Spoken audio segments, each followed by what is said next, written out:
ઉમરપાડા તાલુકાના કેવડી ગામે પૂર્વ કેબિનેટ મંત્રી ગણપતસિંહ વસાવાના હસ્તે ₹306 લાખના ખર્ચે એગ્રો પ્રોસેસિંગ યુનિટનું ઉદ્ઘાટન કરવામાં આવ્યું।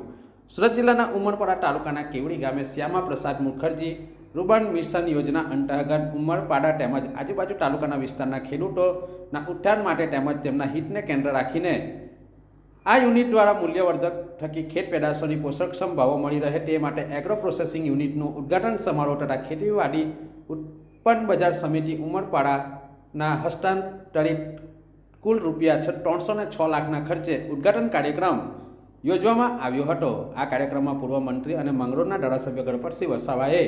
જણાવ્યું હતું કે આ યોજનામાં પ્રધાનમંત્રી નરેન્દ્ર મોદી દ્વારા 2016ના રોજ શુભારંભ કરવામાં આવ્યો હતો અને 2021માં મારા હસ્તે ભૂમિપૂજન કરવામાં આવ્યું હતું અને આજે એગ્રો પ્રોસેસિંગ યુનિટ ઉદ્ઘાટન કાર્યક્રમ યોજાયો હતો। મિત્રો, આજે ઉમરપાડા તાલુકાના કેવડી ગામે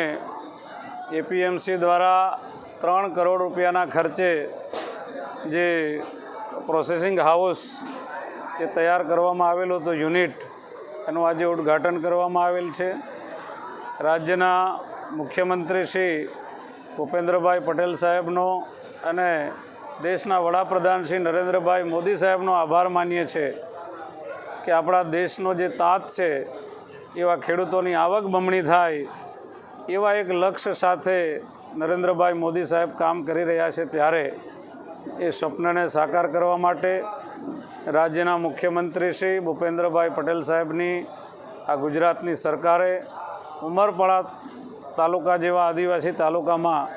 ₹3 કરોડ જેવી મોટી માતબર રકમ ફાળવીને આજે આ પ્રોસેસ હાઉસિંગની અહીંયા યુનિટનું જે ઉદ્ઘાટન થયું છે એનો લાભ માત્ર એકલા ઉમરપાડા તાલુકો નહીં પરંતુ આજુબાજુના 5 થી 7 તાલુકાઓના ખેડૂતોને એનો લાભ મળવાનો છે અને ખેડૂતોએ જે કંઈ ખેતરમાં ઉત્પાદન કરશે એ અહીંયા યુનિટોમાં પ્રોસેસ થશે તો મને ચોક્કસ વિશ્વાસ છે કે ખેડૂતોની આવક બમણી થવા જઈ રહી છે। ત્યારે ફરી એકવાર આ તાલુકાના ખેડૂતો વતી ગુજરાતના મુખ્યમંત્રી શ્રી ભૂપેન્દ્રભાઈ પટેલ સાહેબે